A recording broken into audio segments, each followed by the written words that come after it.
Let me go ahead and unmute your mic. Okay. All right, Lee. How are you doing this evening? I'm doing well, sir. How are you? I'm doing great, and it's an absolute honor to have you on here. So I want everybody to know we are going to still do our two stories that we have to talk about tonight. But the fact that we are doing these stories is kind of the reason why you and I are here right now and talking. Because if you don't mind, I want to read your message that you had left a few days ago. Is that okay? Absolutely. Okay. She was in the community tab, and she had left a comment, and she said, "I just found your channel. I'm a retired crimes against children and homicide detective in Louisville. I love to give you some of my opinions and expertise I've learned over my 20-year career. You're an angel, and we both are both warrior advocates for children." I'm messing that up. Sorry about that.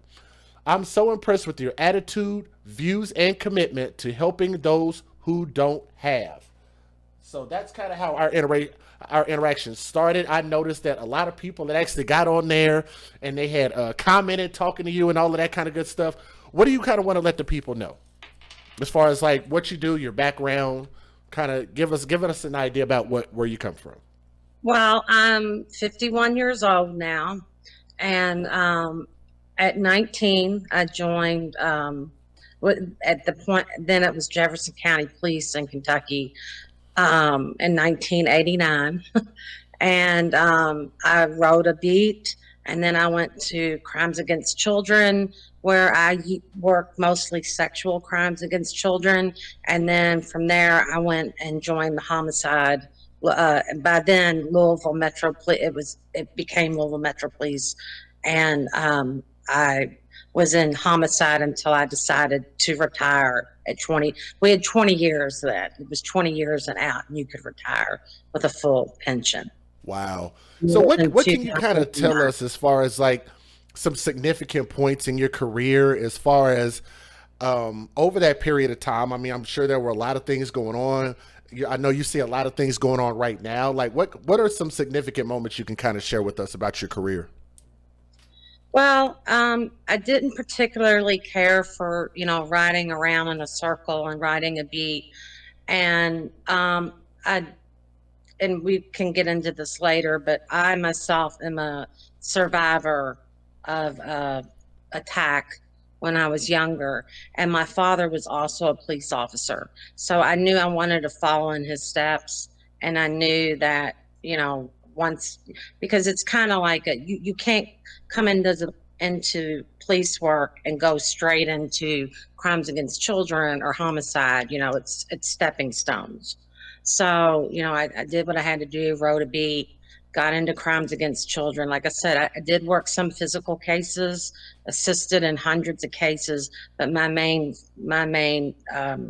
focus was sexual crimes against children. And then from there, I knew that um, I my goal was to reach homicide and then retire. And so I checked off all the boxes, Hmm. and I had a pretty stellar career. Yeah, we definitely appreciate not only your service to what you do. Um, I guess like what drives you as far as like your compassion and your for the children as far as like from the inside, like kind of where does that come from? Because not everybody cares about kids. Like I feel like people should. I don't feel like there's quite as much attention given to that, especially like in the media world. Well, funny you bring that up, because I'm going to give you a kind of a opinion that may not be super popular, but I get a little irritated when I get on Facebook and I see people dressing up their dogs, getting their dogs stocking stuffers, getting their dogs Easter ears, and I get to myself, not that, I mean, I'm not, I have a dog, I have a child who's autistic, I have a autism therapy dog, but I do get frustrated sometimes when I see people, going on and, oh, not that I want anybody to be mean to animals. Don't take it that way. But I'm like, if we cared as much about our animals as we did our children, it just baffles my mind that people. will speak out or call the police if there's a locked dog in a car, but yet people will turn their head, I don't want to talk about it. I don't want to get involved when it's a, crime against a child. Yeah. That makes no sense to me. And, my compassion is just that these are children, they have no voice. They have no body.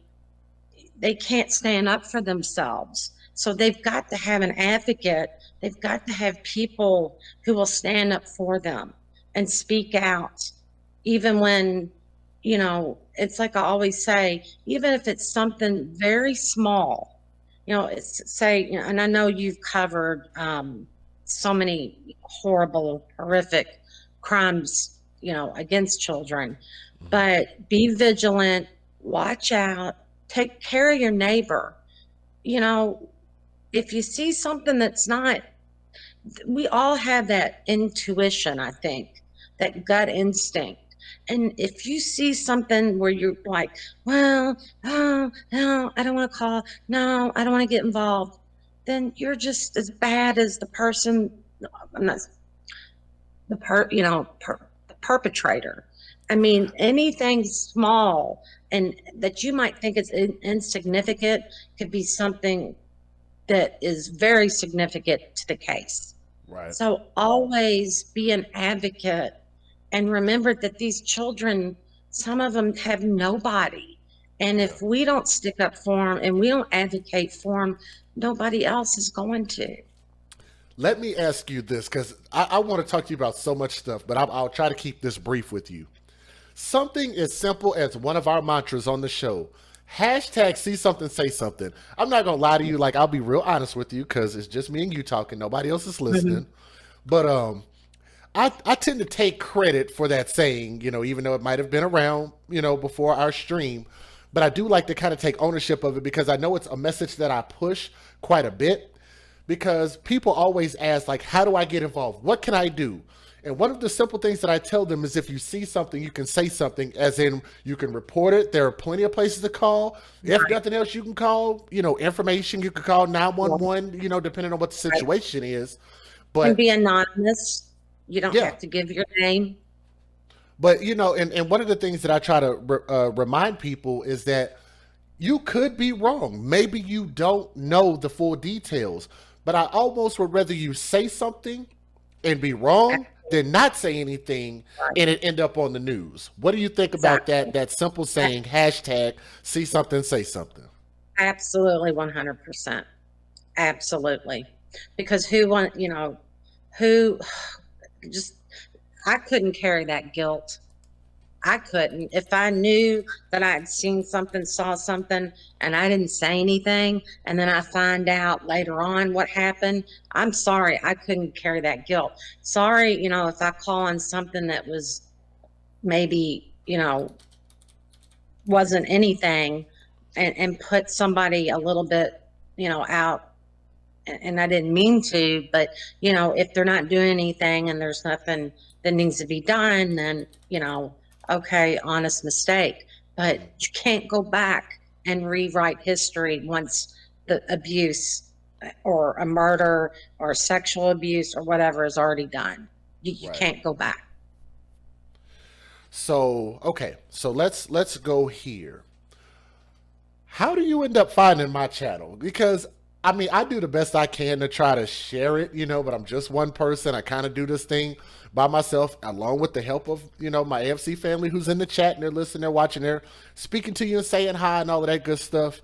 But like, how do you come across my channel? Because like I said, I know that I do the best that I can to try to spread the news of particular stories, and I try to stay with up to date stories, like as far as like things that are happening right now. Like it's I think it can be a good thing to go back and revisit things that have happened in the past and try to make it to where okay, we see the mistakes that were made here, we can do better to try to fix it to make sure that these things don't happen again. But with the microwave society that we're in right now, we have so much stuff that's going on that's so pertinent right here and right now. So many things going on, and I feel like we can make the biggest impact like right now. What like how did you end up finding my channel? Well, I love YouTube and I watch a lot of true crime. And I'll be honest with you, and I think there'll be a lot of people in the chat that will know what I'm talking about.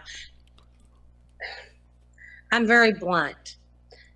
If I have to see one more story about Chris Watts and Shanann Watts, which I think is horrible, and how I don't know if you know what I'm talking about, but he was the one who murdered his wife, and killed his two baby girls and put them in oil tanks. I mean, that's all over true crime. I mean, Hmm. every true crime.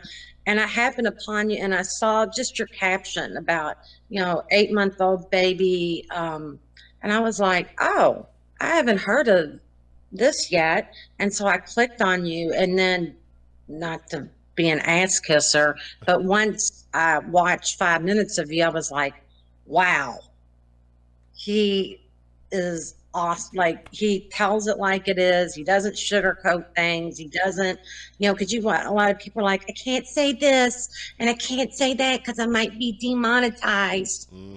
You don't care because you're advocating for that victim. You don't care if you say something that might, because some channels won't say pedophile, some channels won't say, just certain words. They're like, I'll be demonetized. And like, I just went down a rabbit hole and just started watching all your videos. And I was like, wow, he is amazing. And your commitment is amazing. I look. I could take a compliment. I'll tell you that right now. You got a black man over here blushing right now, so I could take a compliment. So I definitely appreciate that. But let me say this, because I know you've probably, in your 20-year career, you have seen a lot. And again, I want to, if you didn't hear me the first time, I'm gonna say thank you so much for your service, because Well, I thank want to say you. two things, because my memory's really bad. I want to kind of, I've already forgotten the second part. The first part that I want to address, as far as oh Lord, I didn't forgot that too. Hold on. That's I'm all gonna right. remember. My memory gets a little bad sometimes, which is why I have a script in front of me, so that way I can kind of make sure and hit my points. But when it comes to, I guess, what kind of led me to doing what I do now, and your career, because it seems like I could pretty much say that you've dedicated your life to justice. Would that be fair to say?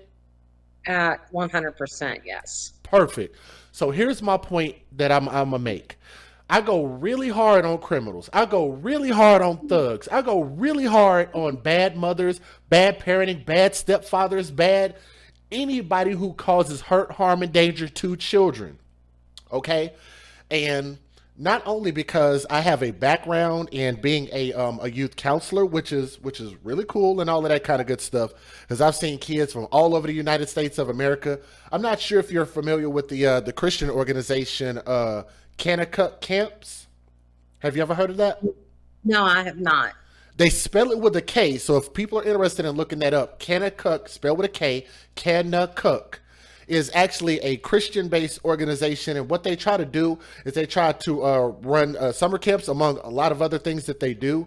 But they bring kids in from all over the place. Not only, your kids that might be a little more affluent than others have kind of a camp for themselves that can pay for it and all of that kind of good stuff. But when you have some of your disenfranchised communities, a lot of those people might not be able to pay those fees. So they've set it up to where a lot of those disadvantaged children can come into a camp, spend some time there, learn a lot of, I mean, they learn so much stuff there. And not to go too much into detail with that, but I've spent some time not only being a camper, but I've also been a counselor.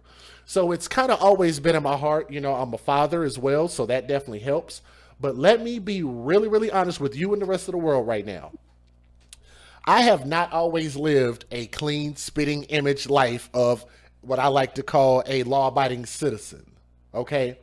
There are some things that I've done in my life that I'm not proud of, some things that, could classify me in certain ways, not no baby killer beater, nothing like that, because I don't, do stuff like that. But I've done my share of, you know, just things that I'm just not proud of. So I said to myself We've at one all done point, that. You don't beat yourself up because we've all made mistakes. I mean, that's human nature. I've made mistakes. I've atoned for my mistakes, without getting into it.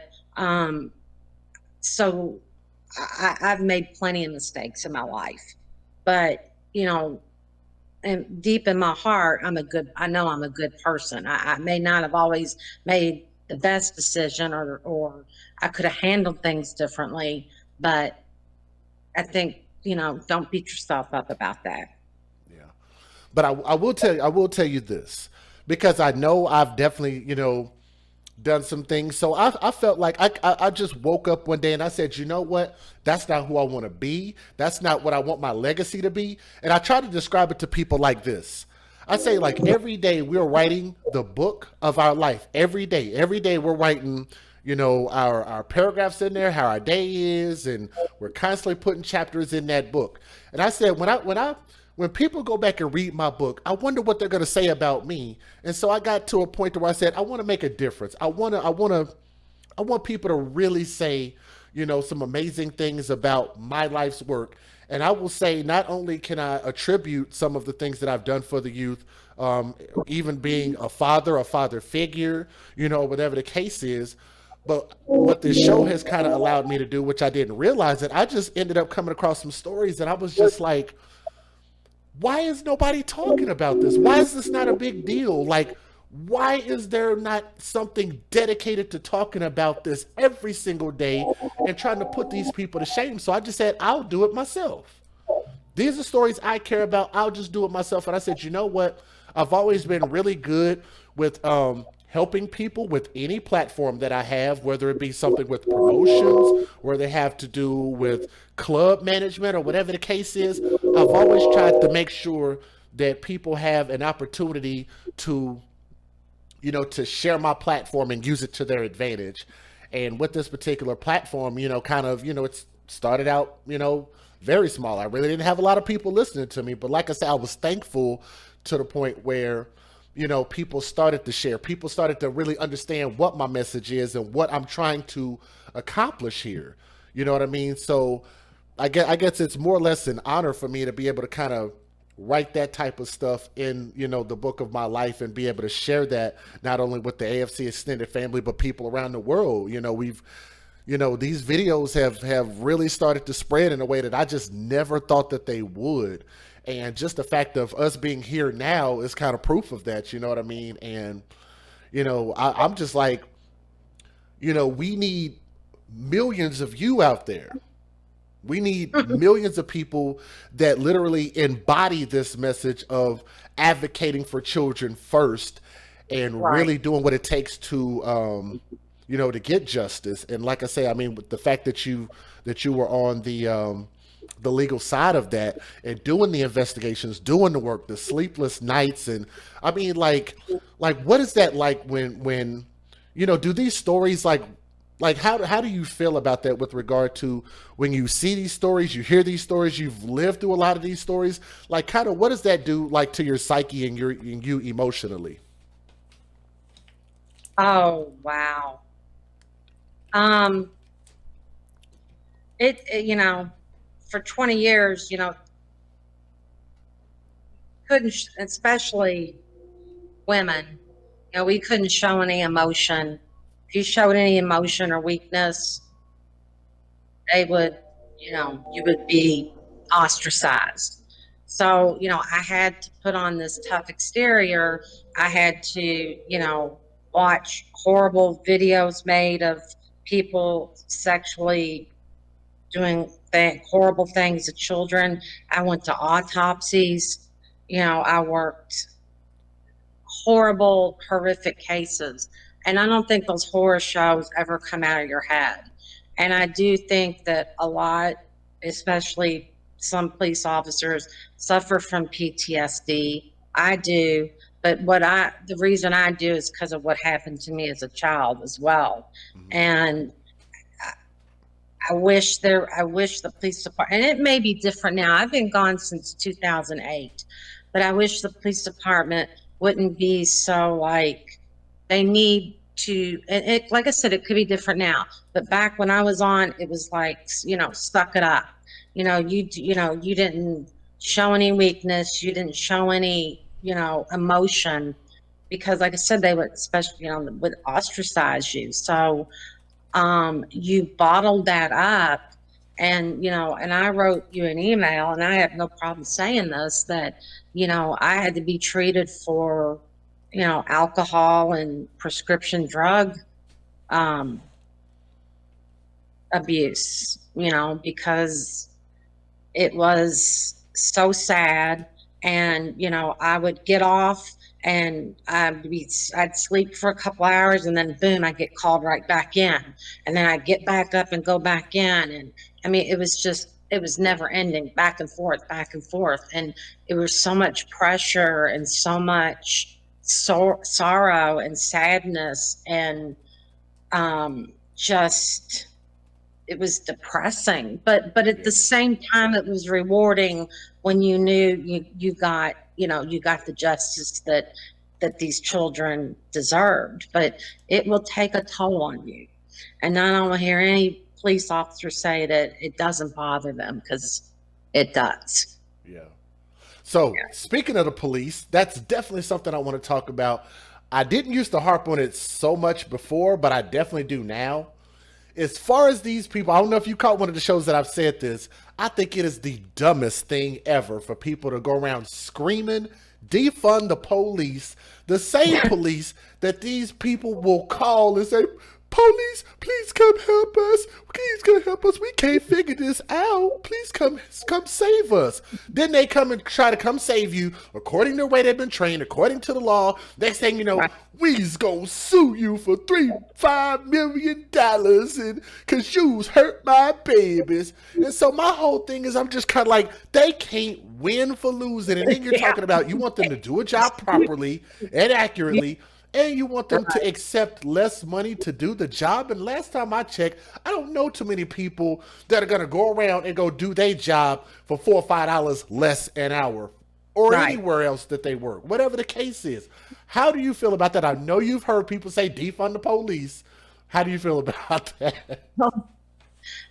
Of course, I'm pro police. No, I don't think we should defund the police. I do think, though, like I said, let's implement some more program. And like I said, maybe they already have, but let's implement some more like psychiatric counseling, so that it's not so taboo. Because and have those that are struggling, who like, we had it was horrible. We had a case where it was a Somalian man and a woman from Somalia, and she decided that she was going to divorce him. So she goes to work, and he decided, well, she wants to divorce me. So they had children 6 months to 6 years, and he slit all four of their throats and killed them all. Just Wow. because he said, I want to divorce you. Now, you walk into that scene, or you go to those autopsies, if that doesn't bother you, then something isn't clicking up here, because that should bother you. So, to answer your question, no, don't defund the police. But I also believe that just be, you get more flies with honey than you do vinegar. So, I mean, I understand you have to be tough. I'm not saying, be all, you have to be tough when you have to be tough, or stern when you need to be stern. But also, somehow we need to bridge that gap where people aren't so defensive, or think that we're just automatically out to get them, Hmm. and talk to people, treat people with respect. I mean, that's all it kind of comes down to, I Yeah. believe. Treat everybody with respect, and they'll tell you more, and they'll do more. They'll listen to you. Yeah. One of the biggest things that I say is, I always tell people to give respect as opposed to expecting it. Because Right, if everybody gives, it will reciprocate. And right. especially when it comes to children, I hate when they say, children need to respect their parents. And I'm like, no, actually, I change that, especially like, with me being a father, and I teach those lessons to everybody else. Give the children respect. You respect Yeah, those children from the moment that they are born, and you will watch that respect manifest itself into something great. You know what I mean? But I think that's also a life thing.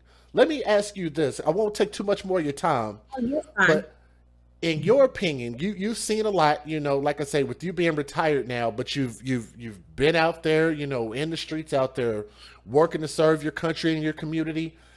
How do you feel like when it comes to us in society and the police? It seems like there's a lot of broken trust. Matter of fact, let me say this. Let me restate that. I don't think it is. I think what it is the media continues to put certain stories out there to make people believe that the trust is actually broken.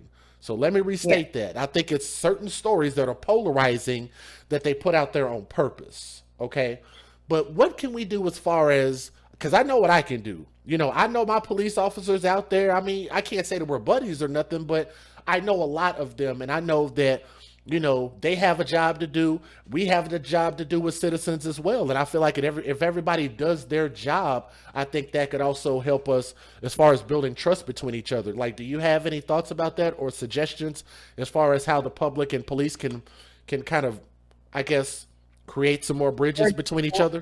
I mean, this sounds kind of corny. I can't really, but have more like community activities you know, um, where the community comes together with the police. I mean, whether it's, I'm just saying, I mean, this is just off the top of my head, a basketball game, just, or something where the community is involved along with the police, and it's not, like this, and have programs out there for, like I said, police getting the help they need, or if they need it, as far as psychiatric, or just bridge that gap somehow. Try to figure out, where can we where can we meet in the middle and have a commonality.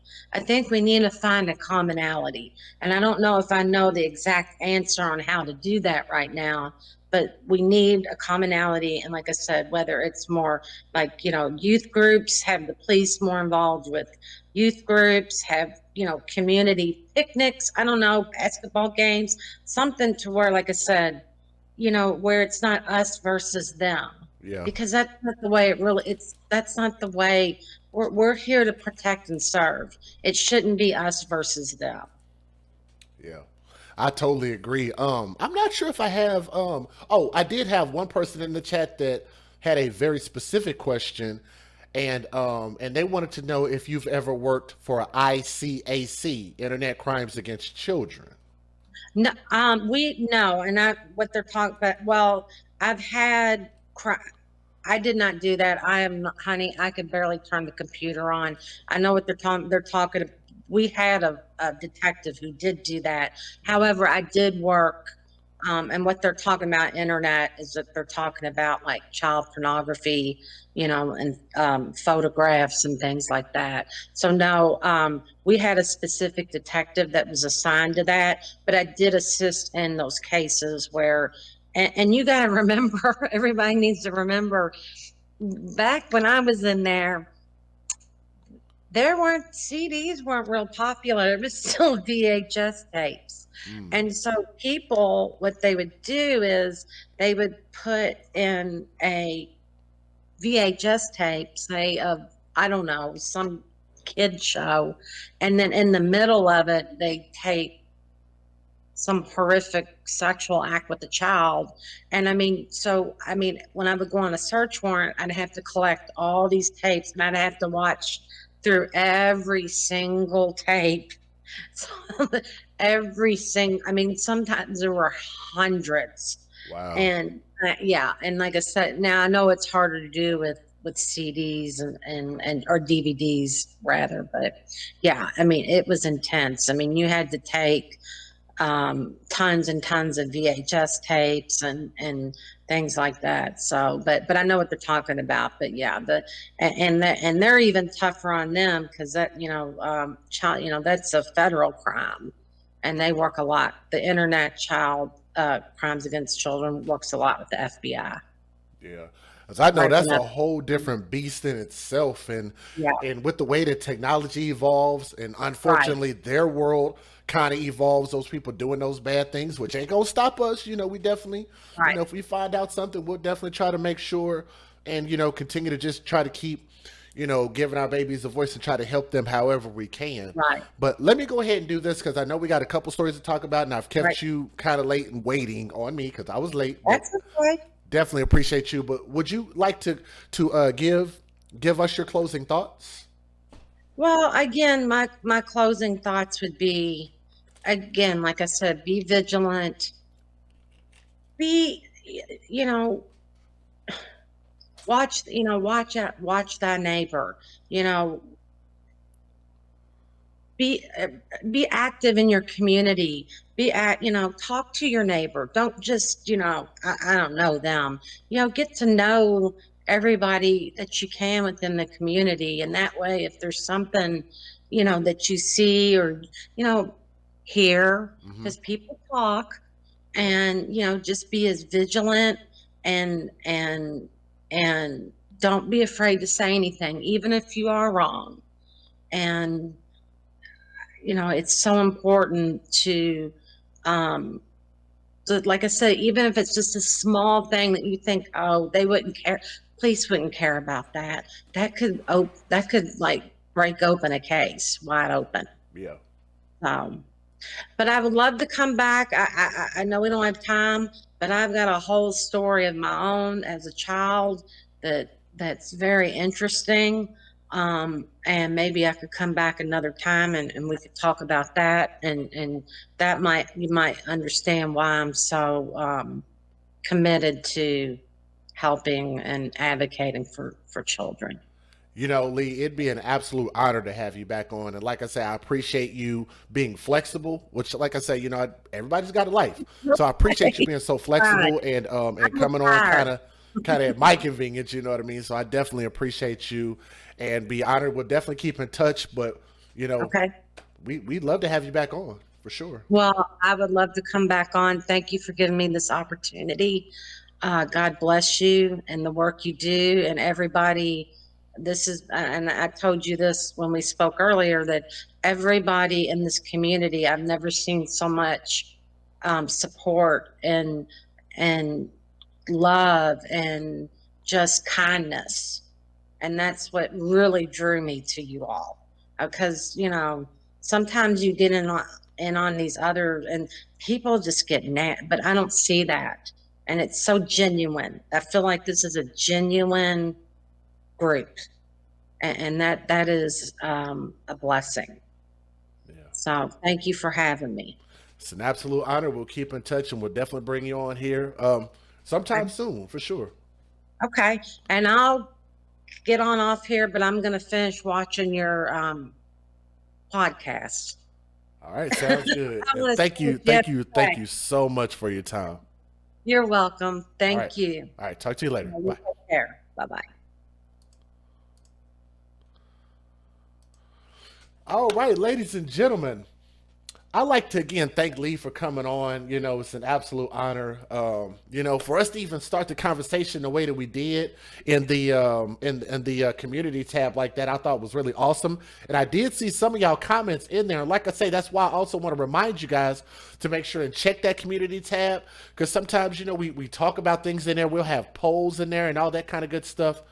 But ladies and gentlemen, we have some stories to talk about. Are you guys ready to get started? We have two stories tonight. Can you guys please post that in the chat? We have not started yet with our stories. We have two unique stories to talk about, okay? Let me double check my volume and make sure that we're good. I just want to make sure that we're okay. Give me just a moment. We did receive a couple of donations. If you're still listening, Jimmy D, thank you. I also want to say thank you to my guy. He's in the chat, Dre the Dream. Let me also say thank you to Kingdom Minded. I see you in there. Said we're still committed, and may this be a blessing to your ability to reach the world. Kingdom Minded, if you are in there, I did get your donation just now. Let me see. Kingdom Minded, 1121. Been here for a very long time, and I truly appreciate that. Let me see how our volume sounds. Let's see. To Kingdom Minded, I see you in there. Oh, perfect. All right.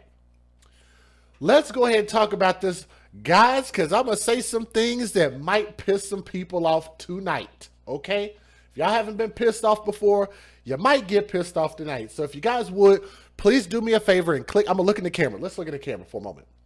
please click that thumbs up. Please share the stream. Let more people know that we're live. Our goal tonight is 600 thumbs up. That doesn't cost anybody a thing. All you got to do is click that thumbs up. So I want to say thank you to everybody who's already done so. We are currently at 267. I think we can do a little bit better than that. How do you donate? The links, Janine, are in the description box.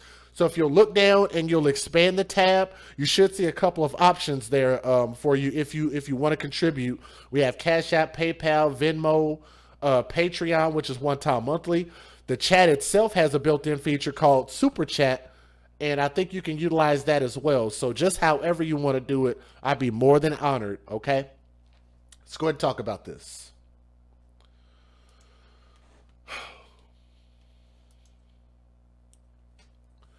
Ladies and gentlemen, this particular story comes out of a place called Harlem, okay?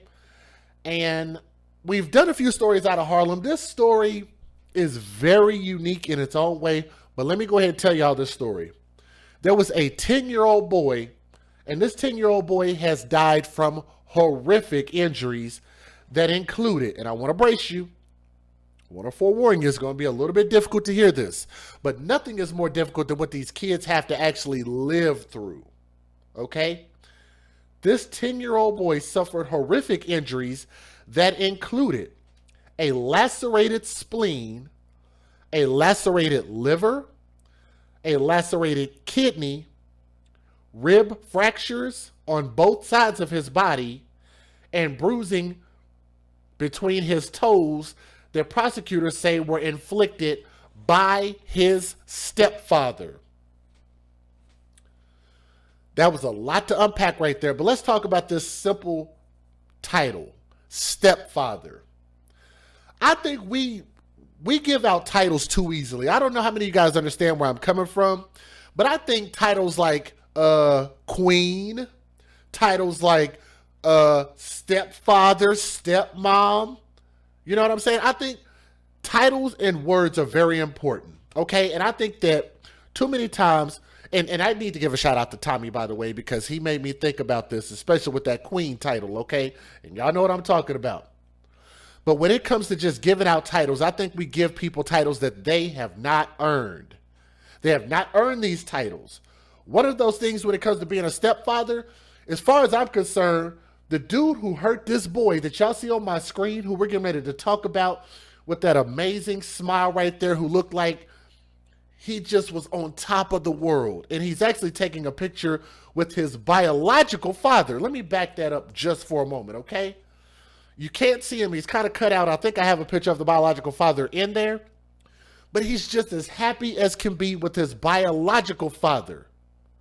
This boy suffered at the hands of what the media is calling his stepfather, who was not married to the mom.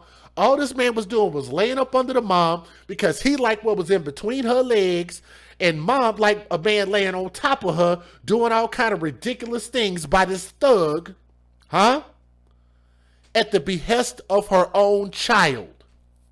Mom was more concerned about her own pleasures in this case, and it's not all, and it don't apply to all women, and I think most smart women understand that it ain't all, but it's too freaking many, okay? Shout out to the good ladies in my chat. I know it's people out there understand where I'm coming from, but it's too many of these stories in these situations, and some of y'all got some friends that y'all know them dudes ain't worth 2 pennies scraped up off the sidewalk, What are these dudes doing in their own lives in the community? Well, let me tell you guys, it's a little bit of an interesting story, and maybe I'm kind of jumping the gun in this story, but I'm going to tell y'all, this dude is a nobody. He's nothing, and what he did to this boy was absolutely, this man deserves the ultimate penalty under law. Let me say that. Let me give y'all some more details. The little boy's name is Aiden Wolfe, right there with his biological father. That boy was just 10 years old when he died this past Saturday afternoon. And his so-called stepfather, this dude who was such a big man, to beat the absolute dog shit out of a kid but can't even raise his head to face the media and face the people filming him to show who it is that did this horrific thing to that innocent boy. You notice in most of the pictures you see, he walking with his head down, just like a punk does. So let me get his face, part of his face back up here. His name is Ryan, R-Y-A-N, Cato, C-A-T-O. He's 34 years old. He's already been arrested for the death of this kid.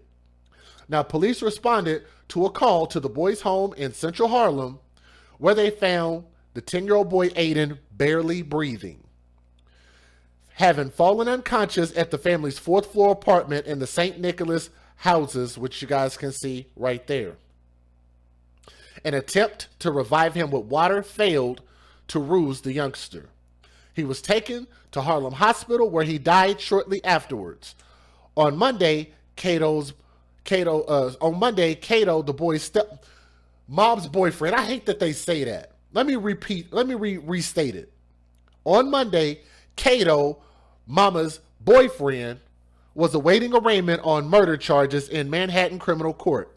Cato was dating Aiden's mother, according to the New York Daily News. Police Commissioner Dermot Shea said Aiden's death was a horrific case. The boy's injuries saw extensive bruising to his face, the extremities, and all over this boy's body, according to Chief of Detectives Rodney Harrison. Some injuries were old, but others were recent. So I want you guys to understand that this has been going on for a long amount of time. I want to see, and I'm waiting for somebody to post it in the chat. I haven't seen anybody do it yet. I'm wondering if anybody sees where I'm going with this story. I'm going to read that again. I'm going to read it again. The police said some of the boy's injuries were old, but other injuries were recent. Does anybody understand what I'm getting ready to say?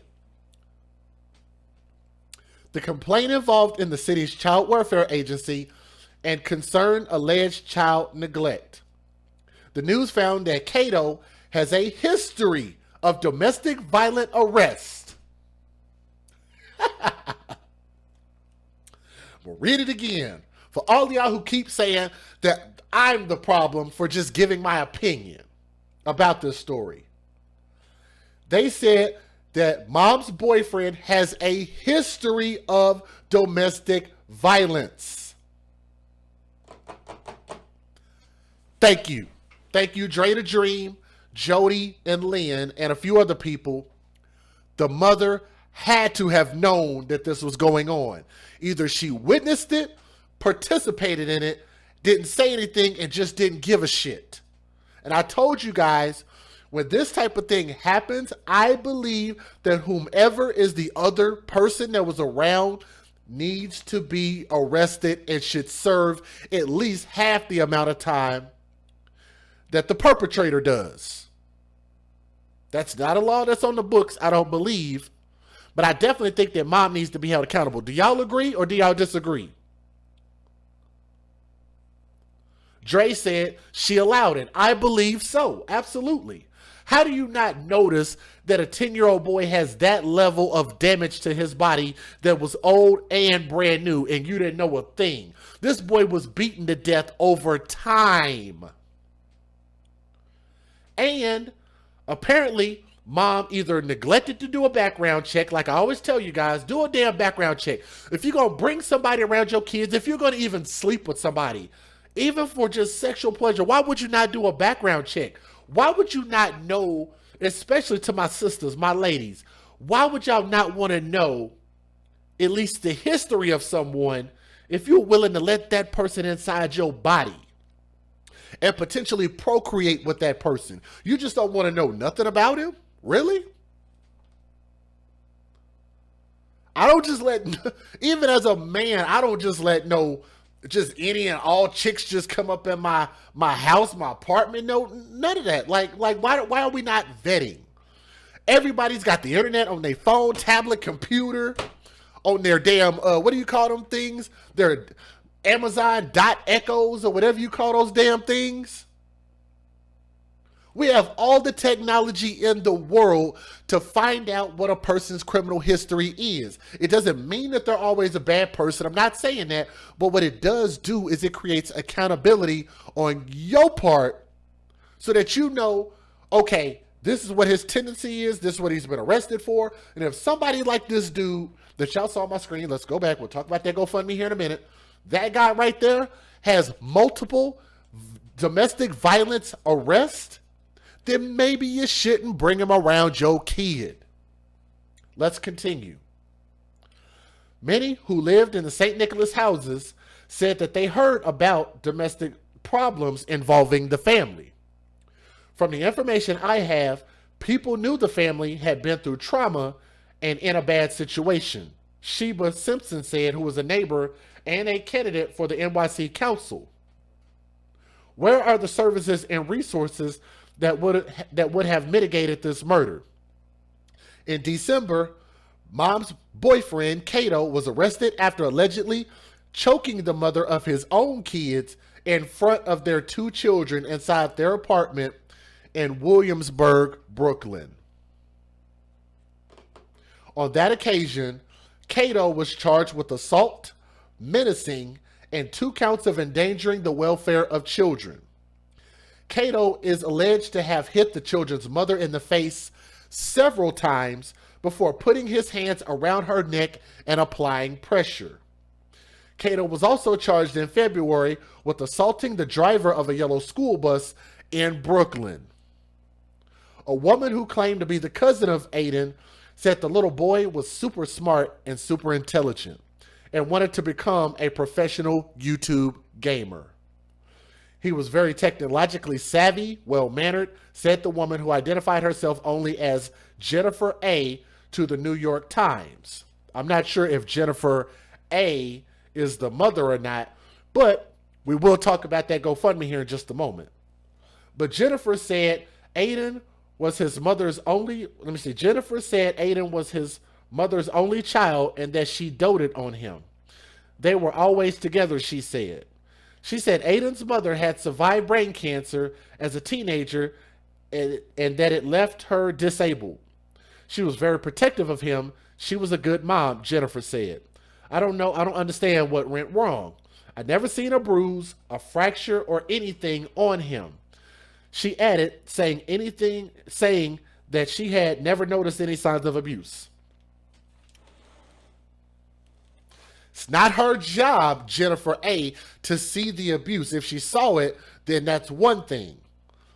It was the biological mother's responsibility to see that abuse and stop it, and she did not. Regardless, she was the one who allowed this thug into her home, into her house, into her body, around her son, which all could have been prevented. As a matter of fact, let me go a step further and let me offend some more of your sensibilities. I'm going to offend some more of y'all sensibilities. If the mother was that disabled that she couldn't prevent this type of thing from happening, then maybe mom did not need a boyfriend.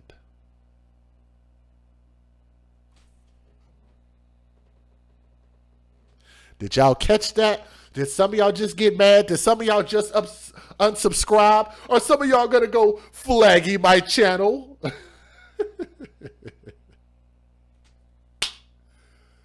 I bet that probably pissed some of y'all off when DJ Just Jay said that if this mother was that disabled, then maybe she shouldn't have had a boyfriend.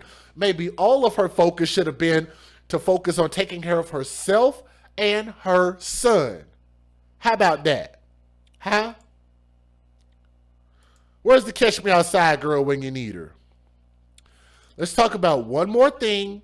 Since we're talking about Jennifer A., and y'all already know that they had a GoFundMe put up. Because why have life insurance? Why be responsible for your own children and your own family when all you got to do is just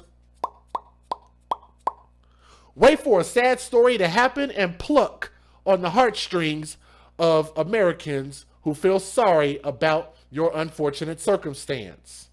As you guys can see here, a person named Jennifer A.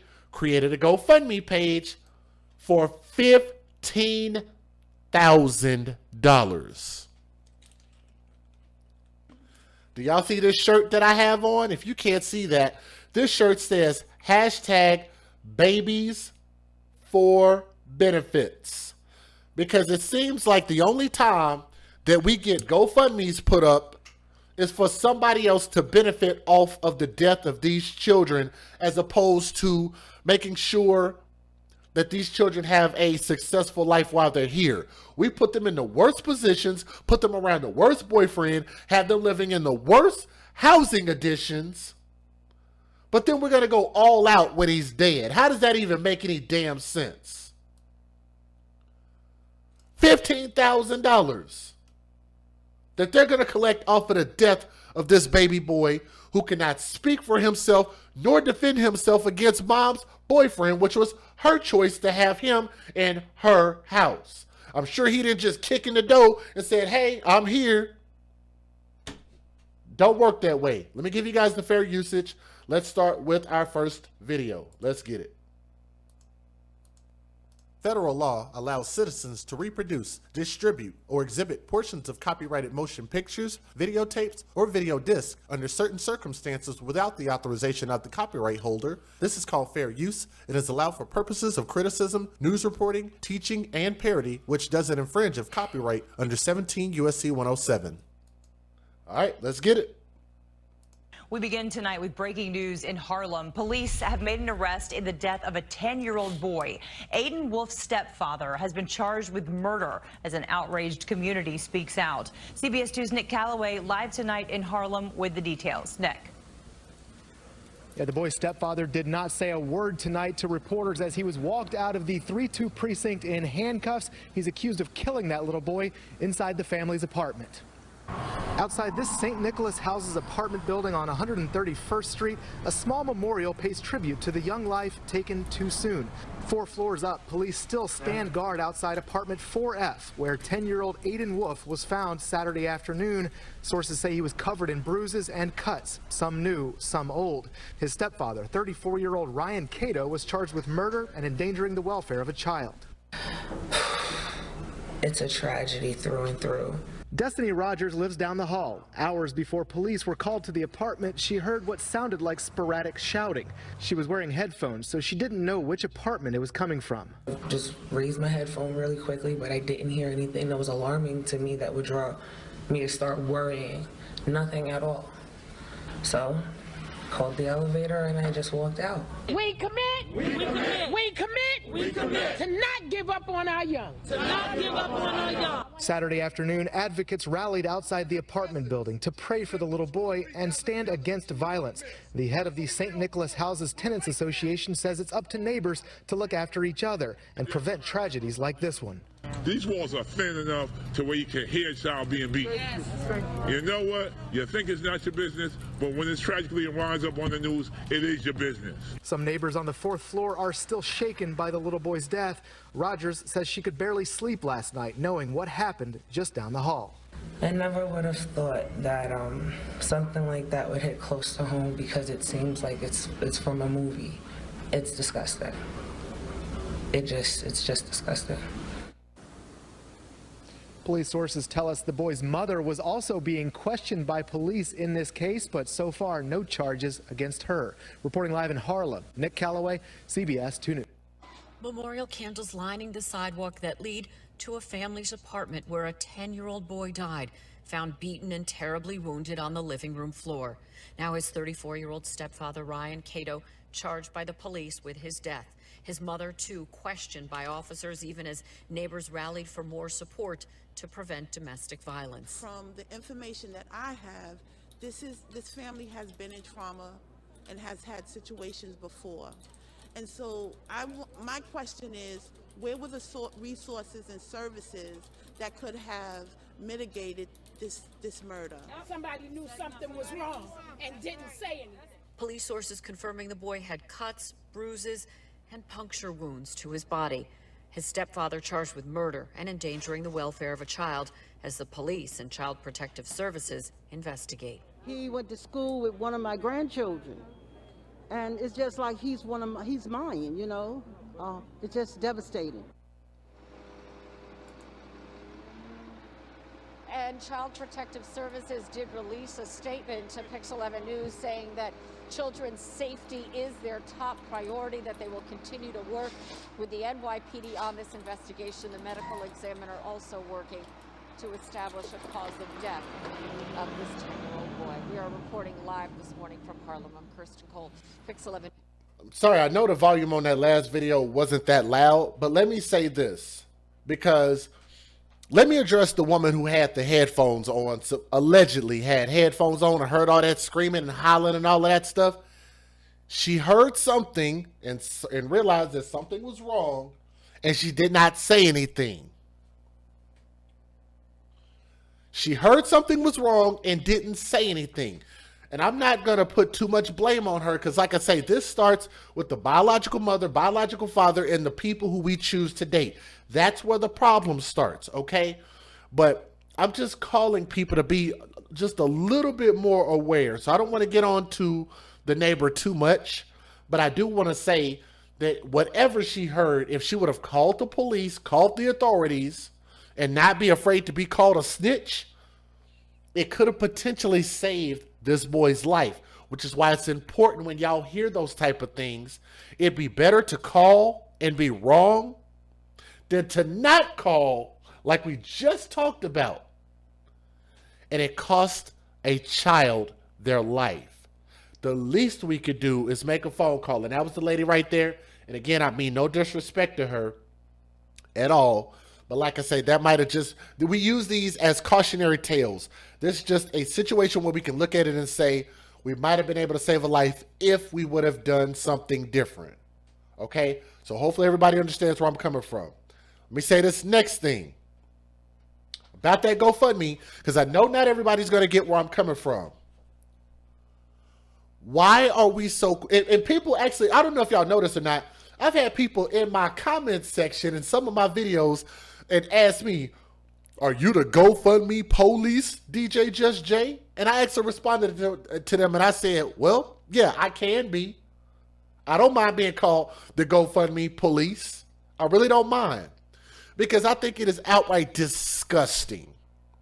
It is disgusting to watch children die and people put up GoFundMes and they collect tens of thousands, hundreds of thousands, millions of dollars off of the deaths of these children.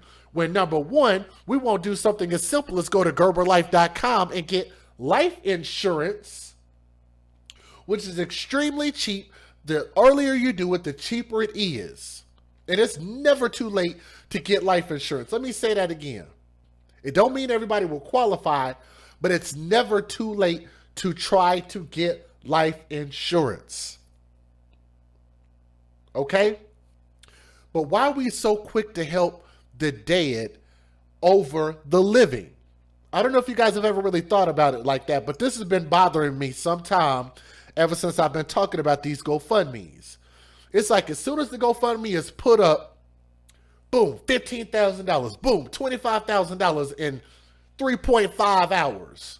Didn't take long at all. A GoFundMe goes up, we go support it blindly, regardless of who put it up, which is why you have so many fraudulent GoFundMes out there, which is why family members have to come out on their personal social media pages and they have to say stuff like, no, the actual official GoFundMe is on our page and those other ones are phony. Those other ones are from our cousins. We don't even know those cousins, right? Because people have become so accustomed to just, you feel like you're going to make the world a better place by just throwing money at a problem. And that is just not how the world works. That's not how life works. Why don't we make an investment in our children, which is exactly what life insurance is? We won't put up money. Matter of fact, we won't put up money for a college fund.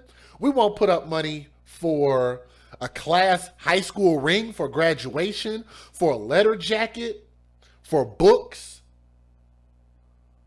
for good clothes throughout the year.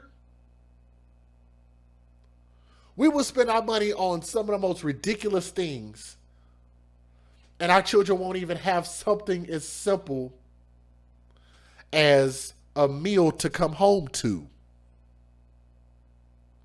Even with all the Section 8 food stamps, child support, and all of that stuff out there, there should never be a child that goes hungry out there in this world. They're using, I just, like I say, it's my personal opinion that I just believe that GoFundMe can be a great thing, but I just believe that too many people are abusing it, and it really bothers me to my core. This is not, like, GoFundMe does not supplement his life insurance, but that's what they've turned it into. I'd love to see more people opening up GoFundMes for college funds than burial funds. We're gonna have to use that. I'm gonna say it again. I would rather see people use GoFundMe for college funds than burial funds. And again, I will say this about the biological mother. I believe that she knew exactly what was going on. She ignored it because she wanted to be with that man. And maybe if the mom is disabled, maybe she has some disability that maybe the type of men that she wasn't able to get them. So this was the only thug in the thug zoo that would actually go play with her.